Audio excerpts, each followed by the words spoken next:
All right, so I wanted to kick our sales meetings off with talking about getting back in the sales gym.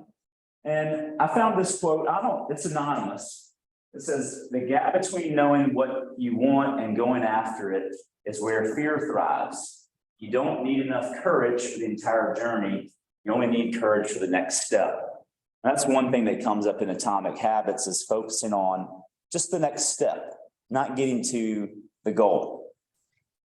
And I've played this for you before. This, I'm going to mispronounce his name. Let's just say Jamil is a international coach, coaches professional athletes. And I met him at Leading RE last year. And let's hope this video will play. I thought this was a great little tip on, getting back in the game, right? Like summer's over, school has started, we're getting back to our regular routines. I think that the mind is incredibly important in regard to performance. I often say that the difference between winners and losers is what goes on behind the eyes. I think the difference between successful people and unsuccessful people is often that successful people are prepared to do what unsuccessful people aren't. And what I mean by that is that they simply make different choices. So I guess if they understand the evidence differently, see the world differently, and make decisions based upon that particular perspective to allow them to achieve their goals. So I think that is applicable to anyone. You can take some of the best sports people in the world, and I believe they could be better. But you can take someone who doesn't play any sport, who lives any sort of life, doing any sort of job, and they could perform better simply by thinking differently. Okay, so we're going to spend a lot of time just talking about thinking differently. Y'all all have the skills, y'all have gone through training, y'all know what to do, but we're getting back to the sales gym, right? Why do we need to get back in the sales gym? Why do we need to get back to certain routines? What would be the benefit of that? Creating discipline. Discipline, okay.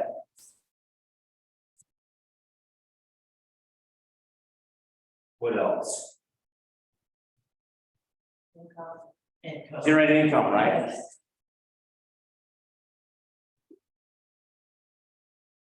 Okay. What would be another reason? Why do we go to the gym? Get in shape. Get your business back in shape, right? Not to say it's out of shape. I don't feel out of shape, but I bet if I got up and ran a mile or walked a mile every day, I'd get in just a little better shape, right? Okay.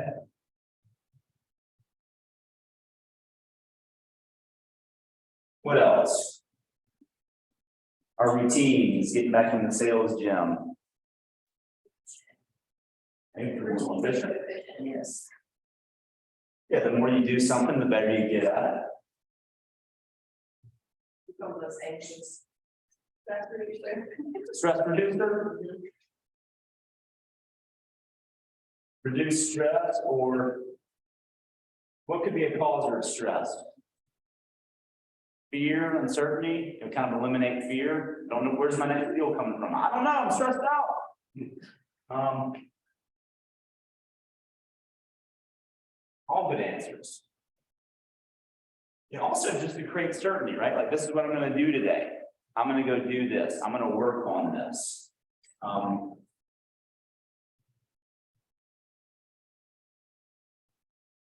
So the next, we're going to just get into a little bit today, but the next couple of weeks, we're going to go deeper into this and talk about why is this important now? Well, I think a lot of agents have lost relevance in what to do, right? I don't know what to do. Some agents have been in a reactionary mode during the pandemic. A lot of businesses come to us, and guess what? Now it's not coming to us as much. And we can say, well, there's too many agents. Well, guess what? We are going to see a reduction in agents by probably 30% over the next 12 to 18 months. There's still 1.5 million members of NAR. That will probably drop below 1 million. And not many people can live off, 2 or 3 closings a year, right? unless you're selling in Naples, Palm Beach, Manhattan. You sell two or three $10 million properties. Yeah, you can probably do okay. With our average sales price, we've got to have a little more. So I looked up the word, what is relevant? People say you got to say relevant. What is, be relevant? Relevance is the relation to the matter at hand, the ability to retrieve material that satisfies the needs of the user, what to do, what to avoid. So being relevant just simply means, what do I need to be doing today? What do I need to avoid doing today, right? So as business owners, how do we maintain our relevance in the marketplace? What happens if you lose your relevance? People think you're no longer relevant. If you're 70 years old and you're no longer relevant. Yep, exactly. Gone. Married. Yeah, I said, what happens if you're 70 years old and you lose your relevance in the marketplace? No one here is losing relevance, but I tell this to new agents all the time when they come and interview with me. And by the way, we've only hired,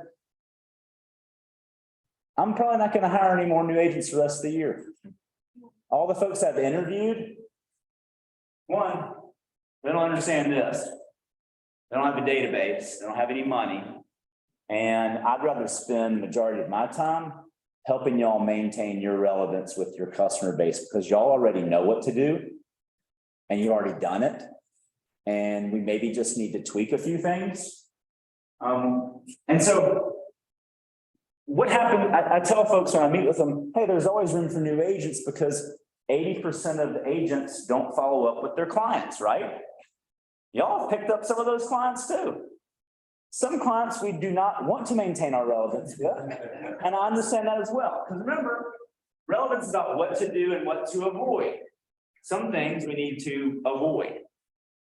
All right. And so when we talk about avoidance, I've heard a lot of stories before, but I've never heard a story about the bison. And this came from a guy in my Sunday school class who is still active in the Army. And I read this, like, how have I never heard about this? So I want to read it to you real quick. The story behind the bison, it's more than just an animal. There are a few symbols that represent our past and the American West, quite like the American bison.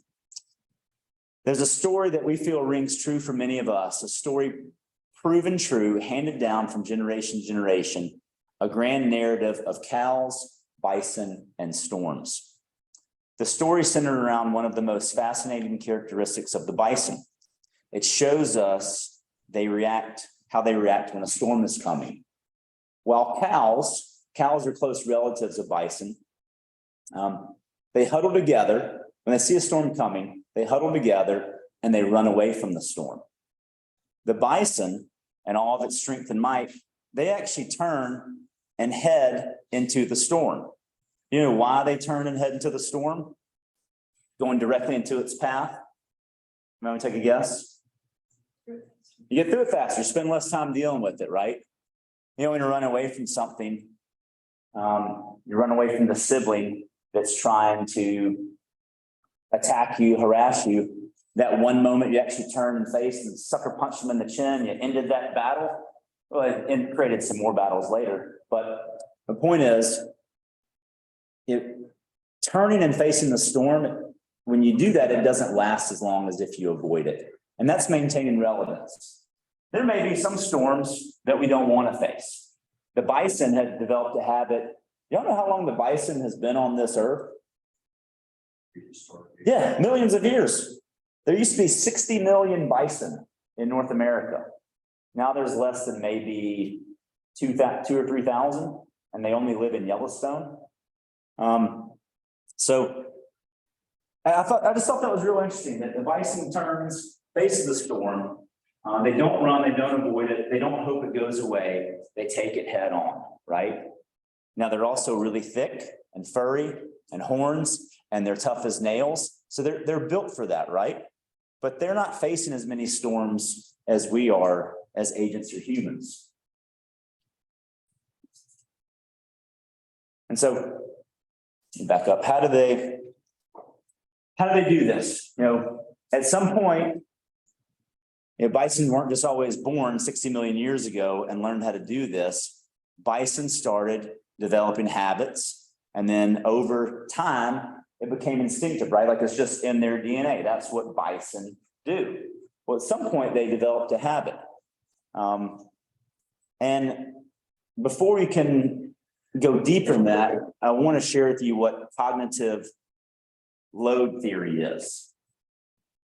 Cognitive load theory is when your brain gets loaded, the less effective your thinking becomes. And I don't mean loaded with alcohol, okay? Cognitive theory is not a drink yet, but damn, that's a great idea for one. Who wants to go get cognitive load? Hey, you got a 6-pack of cognitive load? So cognitive load theory, your brain gets loaded, the less effective your thinking becomes, right? You've seen, the easiest example I have is you look at a child or a teenager who's doing this.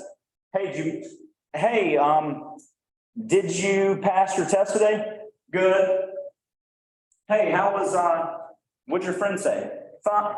They can't even process what you're saying to them, right? Their brain is so loaded that they can't even think. So how do you lighten cognitive load? Well, there's a couple ways, and we're going to do a little exercise in a second. Stop saying yes to so many things. Take a break from social media. I did this to myself. If you have an iPhone, I'm sure it's on Android too.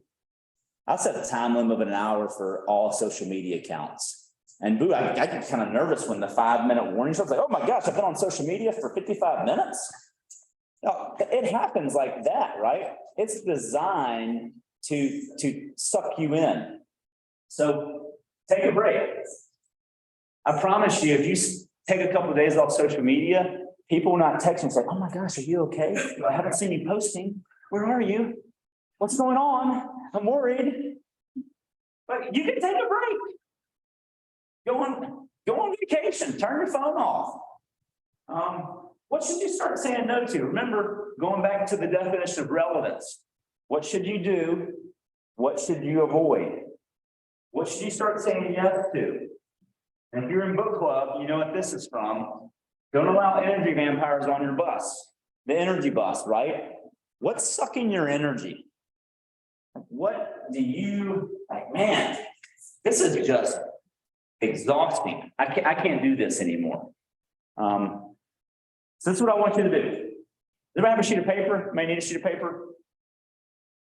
I'll just do a little, make a T, and put yes or no. Big as you want. And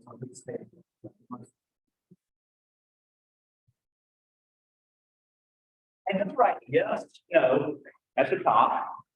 And we'll take 2 minutes or so and just write down everything. Oh, you need a pen? Yes. Write down, you're not having to share this with anybody. So write down anything that comes to mind. What are more things I should be saying yes to? What are things I should be saying no to, right? What am I choosing not to focus on?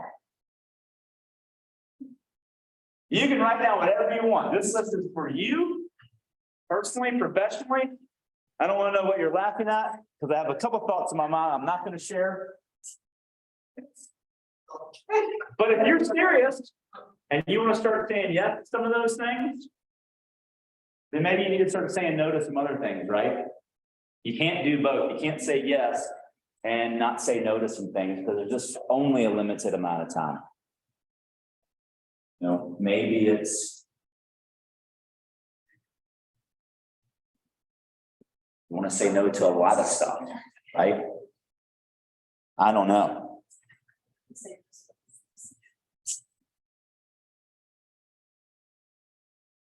Maybe that no is just, what are things I don't want to focus on? Maybe I don't want to focus on maybe I want to focus on just, what does it say upstairs?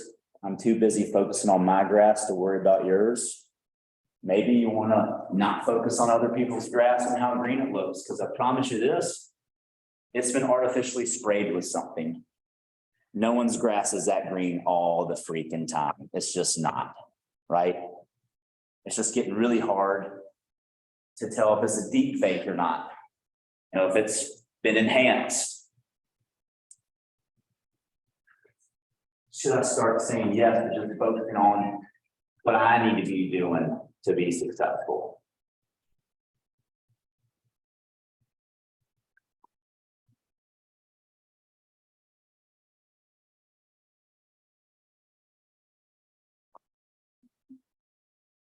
You don't have to act on these today. It's more about just becoming aware of what you want to be focusing on versus what you're not focusing on. What do you want to say yes to?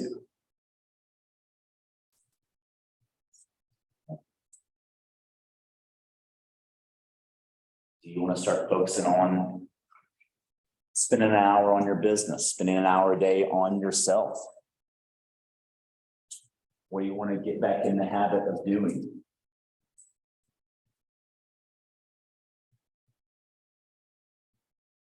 Maybe you want to unplug the internet at your house. Maybe you want to get some scented candles and some light jazz music for after dinner. I don't know. And relax by yourself in the bathtub.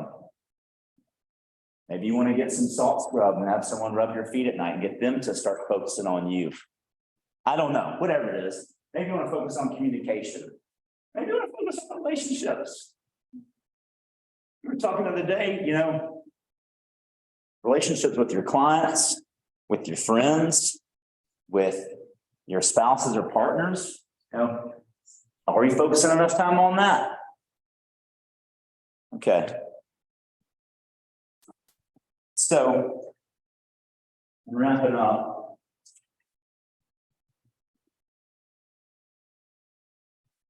What if you started setting some boundaries for yourself? I'm not going to focus on these things. I'm going to focus on these things for a week, for 2 weeks, for 3 weeks. What if you invested your energy into some relationships you want to grow, relationships at work, your clients, children, friends? I feel like as much as I think I've learned about communicating, when it comes to children, you never know what they're going to say. Oh my gosh. And you can't say some things to them. And, you know, I was talking to Bunny a while back, and I tried to explain to her, there's no 7th grade in America that is enjoyable. Like, no one enjoys 7th grade. And just talking about how hard, I know boys probably lack total awareness till they turn about 26 or so.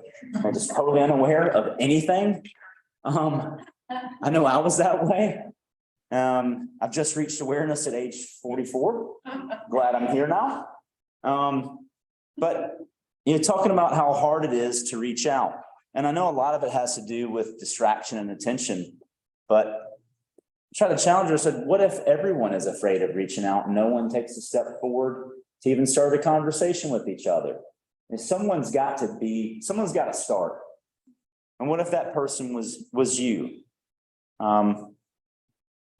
Imagine if you learned to build a habit of staying focused on accomplishing just one task that you really want to knock out for the day. If you want to build a new habit, focusing on not necessarily the goal, but taking what actions are going to help me get closer to that goal. Because sometimes if you focus on the actions, the goal will take care of itself.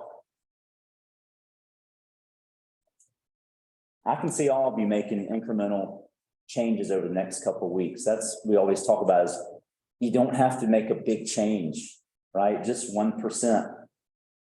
If you increase or made a change 1% every day, at the end of a year, you would have increased by 37 times, right? 1% a day. A A day. So, right, I know that kind of threw me, I was like, what? But it's 1% a day. I think it's increased 1% a week.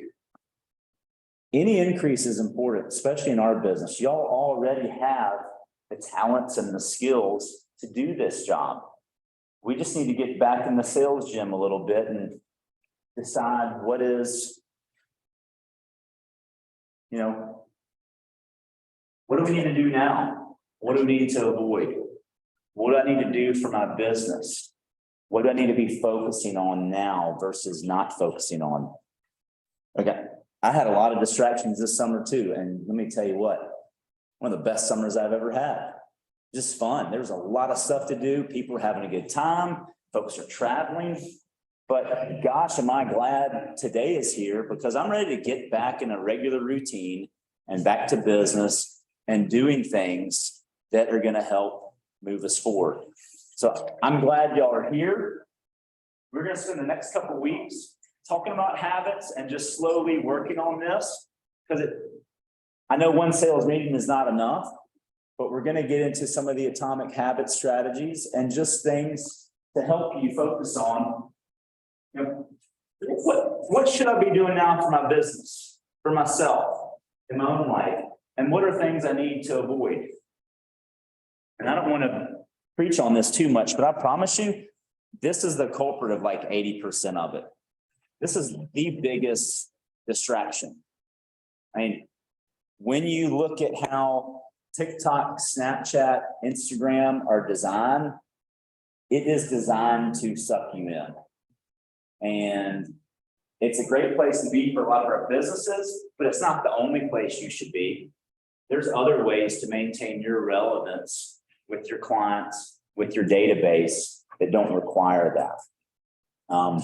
It's just where we've been spending a lot of our time recently. So spend some time thinking about it. Go back through your list later today. And if those are things you really want to do, pick out one that you think you can work on just this month, right? And don't worry about setting a goal to end it.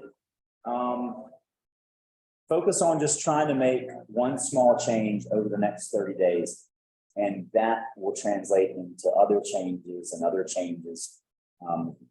And just speaking for myself, just setting a time limit on an app, like I thought, what am I, 12 years old? I guess so. It's designed to suck you in. Oh, shut it off. I'm done. And guess what? No one's called to say, Thomas, I've really noticed your Instagram time is way down. You know, are you okay? What have you been doing? People will not notice. That's kind of the scary thing too. They notice you on there, but they won't notice you if you're not. So I really think it's important is how we define relevance for our business. How do you want to stay relevant with them? What's the best way for you to do that? Thank you all for being here this morning. I'm glad to be back at sales meetings. Appreciate you all coming. Always, Jenny, thank you for breakfast, and Joe for being here. And thank you all for making time to focus on your business today. And I'll be Steve all week too, if you need anything. So I'm here all week long. Yes, Mary. I have a question. But this week we got some